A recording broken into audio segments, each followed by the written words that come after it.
So திடீர்னு சில stock பார்த்தா திடீர்னு இந்த இன்ஸ்டன்ட் மசாலா மாதிரி திடீர்னு சில ஸ்டாக் வந்து அப்படி மல்டிபேக்கராக மாறி வேகமாக ஓட ஆரம்பிக்கும். அந்த மாதிரி ஒரு ஸ்டாக் தான் இந்த வீடியோவில் பார்க்க போகிறோம். ஸோ ஷார்ட் வீடியோ தான், வீடியோ ஸ்கிப் பண்ணாமல் ஃபுல்லாக பார்த்துருக்கேன். இந்த ஸ்டாக்கோட பேர் அப்போலோ மைக்ரோ சிஸ்டம்ஸ் லிமிடெட். ஏன் இந்த நம்ம ஸ்டாக்கை பார்க்கணும்னு, இந்த ஸ்டாக்கோட பி ரேஷியோ ரொம்ப அதிகம் தான், 134. ஆனால் இந்த ஸ்டாக்கோட ரிசல்ட்ஸ் வந்து ரொம்ப நல்லா இருக்குது. ரிசல்ட் மட்டும் இல்லாமல் இந்த ஸ்டாக்கோட கம்பெனியோட ஆர்டர் புக் ரொம்பவே ஸ்ட்ராங்காக இருக்குது. என்ன ரொம்ப ஸ்ட்ராங்காக இருக்குங்கிறத பார்த்தாலும் இந்த கம்பெனியோட ரெவென்யூ அப்படின்னு பார்க்கும்போது ரீசெண்டாக கொடுத்த அவங்களுடைய ஃபினான்ஷியல் ரிப்போர்ட்டில் கிட்டத்தட்ட 61% வந்து ஹைக் ஆகிருக்கு. 61% ஹைக் ஆகிருக்கு. எவ்வளோக்கு அப்படின்னா கிட்டத்தட்ட 904.32 crores இருக்குது.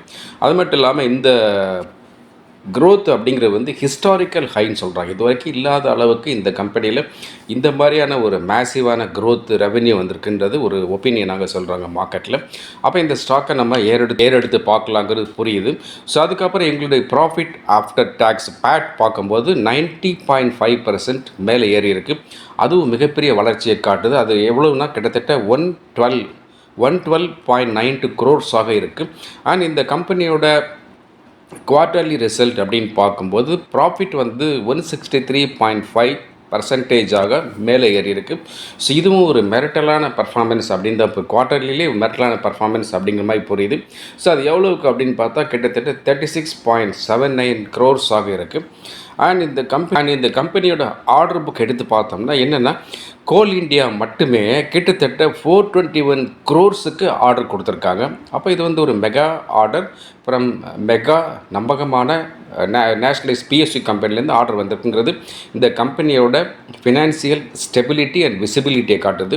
ஸோ அப்படி பார்க்கும்போது இந்த கம்பெனி வந்து எந்த டைப் ஆஃப் ப்ராடக்ட்ஸ் பண்ணுறாங்கன்னு பார்த்தா இவங்க கோர் டிஃபென்ஸ் ப்ராடக்ட்ஸ் தான் பண்ணிகிட்ருக்காங்க. பர்டிகுலர்லி டிஃபென்ஸுக்கு தேவையான drones and missile spare parts அதெல்லாம் பண்ணிகிட்ருக்காங்க.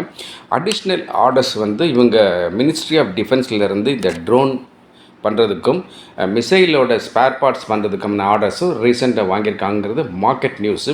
ஸோ அப்படியெல்லாம் பார்க்கும்போது இந்த கம்பெனி வந்து சரியான வளர்ச்சி பாதையை நோக்கி போயிட்டுருக்குங்கிறது நமக்கு புரியுது. சாதாரணமாக நான் சொல்லுவேன் இல்லையா, இந்த Infosys, TCS, Wipro, Tata motor, Tata steel அந்த மாதிரி போய் விழாமல் மாற்றி யோசித்தோம்னா நல்ல கம்பெனிஸ் நிறைய மார்க்கெட்டில் இருந்துக்கிட்டே இருக்குது. அப்போ இந்த ஸ்டாக்கை வந்து ஒன் கேன் கன்சிடர் அப்படின்னு எனக்கு புரியுது. இந்த ஸ்டாக் என்னோடய ரெக்கமெண்டேஷன் கிடையாது, நீங்கள் புரிஞ்சுக்கணும். இந்த ஸ்டாக்கை வந்து நான் வந்து ஸ்டாக் ரிவ்யூ மட்டும்தான் பண்ணுறேன். அண்ட் இந்த கம்பெனியோட பி ரேஷியோ பார்த்தோம் அப்படின்னா 134 அப்படிங்கிறது வந்து ரொம்ப ரொம்ப ரொம்ப மிக அதிகமான பி ரேஷியோ. அப்போ என்ன புரியுதுன்னா, இந்த ஸ்டாக் ப்ரைஸ் வந்து ஒரு எந்த ப்ரைஸ் போயிட்டுருக்குன்னா 424 அப்படிங்கிற ப்ரைஸ்க்கு போயிட்டு 424 அப்படிங்கிற price it is not justified price நம்ம புரிஞ்சுக்கணும். ஏன்னா பி ரேஷியோ 134 இந்த ஸ்டாக் ப்ரைஸ் வந்து 424 ஜஸ்டிஃபைடு ப்ரைஸ் கிடையாது.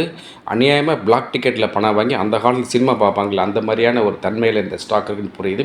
ஆனால் சீஸ்னல் இன்வெஸ்டர்ஸு, ஒரு ஸ்பெக்குலேட்டிவ் இன்வெஸ்டர்ஸு இன்றைக்கி வாங்கி நாளைக்கு விற்று காசு பார்க்கணும் அப்படிங்கிற மனநிலையில் இருக்கிறவங்க இந்த மாதிரி ஹை பியை பொருட்படுத்தாமல் இன்வெஸ்ட் பண்ணலாங்கிறது என்னுடைய தனிப்பட்ட அபிப்பிராயம். இல்லை அதெல்லாம் பார்க்க மாட்டேன். ஸ்ட்ராங் ஃபண்டமெண்டல்ஸ் பார்க்கணும், நல்ல ஸ்டாக்காக இருக்கணும், பி ரேஷியோ ரொம்ப கம்மியாக இருக்கணும், இபிஎஸ் மேலே இருக்கணும், அண்ட் ஆர்ஓசி நல்லா இருக்கணும் அப்படின்னு நினைக்கிறவங்க இந்த ஸ்டாக்கை கன்சிடர் பண்ண வேண்டாம். இது அவங்களுக்கான ஸ்டாக் கிடையாது, இது விளையாடுறவங்களுக்கான ஸ்டாக்கு.